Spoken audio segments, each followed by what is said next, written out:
এই নীরবতার পেছনেও একটি রক্তাক্ত গল্প আছে। This is not a story, this is a record.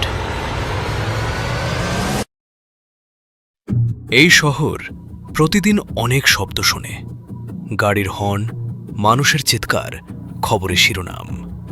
কিন্তু কিছু শব্দ কখনো শোনা যায় না, যেমন একটি নিরীহ মানুষের শেষ আর্তনাদ। শহীদ শরীফ ওসমান বিন হাদি। তিনি কোনো অপরাধী ছিলেন না, তিনি কোনো সন্ত্রাসী ছিলেন না। যিনি ব্যক্তি হিসেবে ছিলেন দেশপ্রেমিক, সাহসী। হাদি জুলাই শহীদদের অধিকার রক্ষা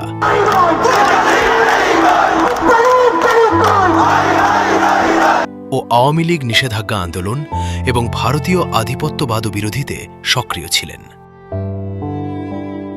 আর তার সবচেয়ে বড় অপরাধ ছিল তিনি বেঁচে ছিলেন।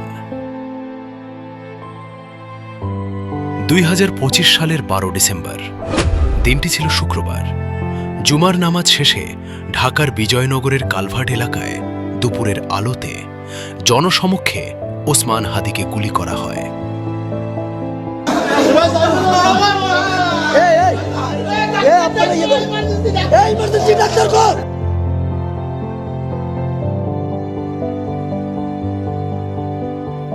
ঘটনাটি ছিল আকস্মিক, কিন্তু এর পরিণতি ছিল স্থায়ী।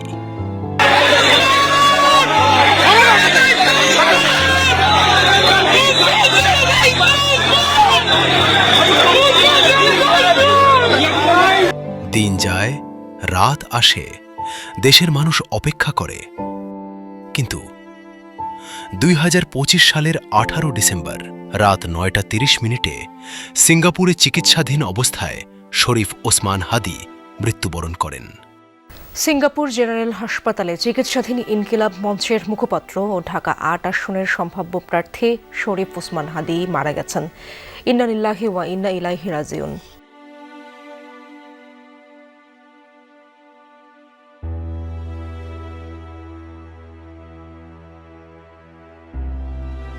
তিনি মারা যাননি, শুধু তাকে মেরে ফেলা হয়েছে।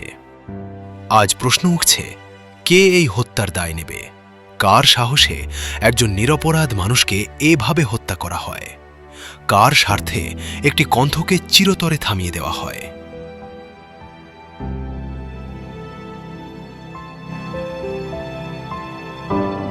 আর সবচেয়ে বড় প্রশ্ন, বিচার কোথায়? এই ভিডিও কাউকে দোষী ঘোষণা করছে না, কিন্তু নীরবও থাকছে না। আমি একজন মা হিসাবে সবার সামনে এসেছি। আমি জানি না কিভাবে আমার এই সন্তানের মৃত্যু আমরা সহ্য করব। আমার সন্তানের বয়সও হাদির সমান।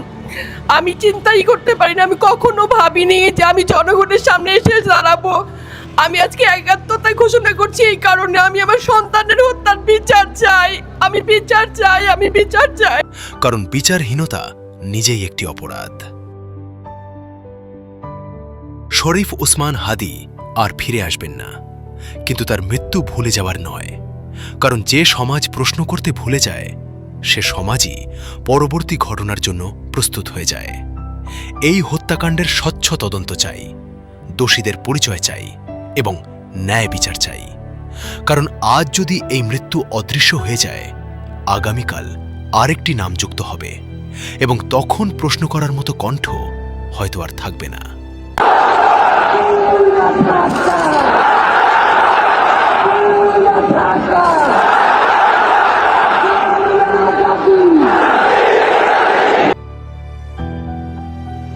ওসমান হাদির হত্যার বিচার চাই।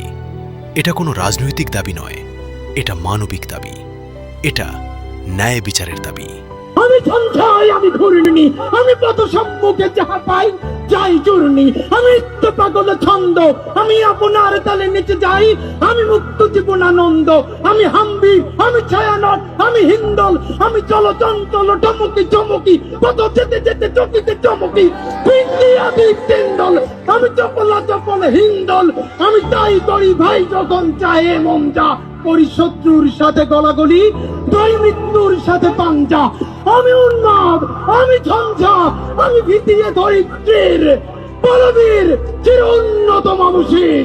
উসমান হাদি, আপনি হারিয়ে যাননি, আপনি প্রশ্ন হয়ে রয়ে গেছেন।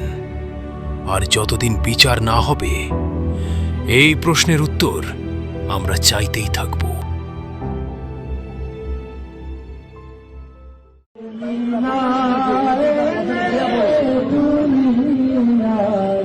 আধারে ডুবি তোষাবি নবী সালাম আলাইকা ইয়া রাসূল সালাম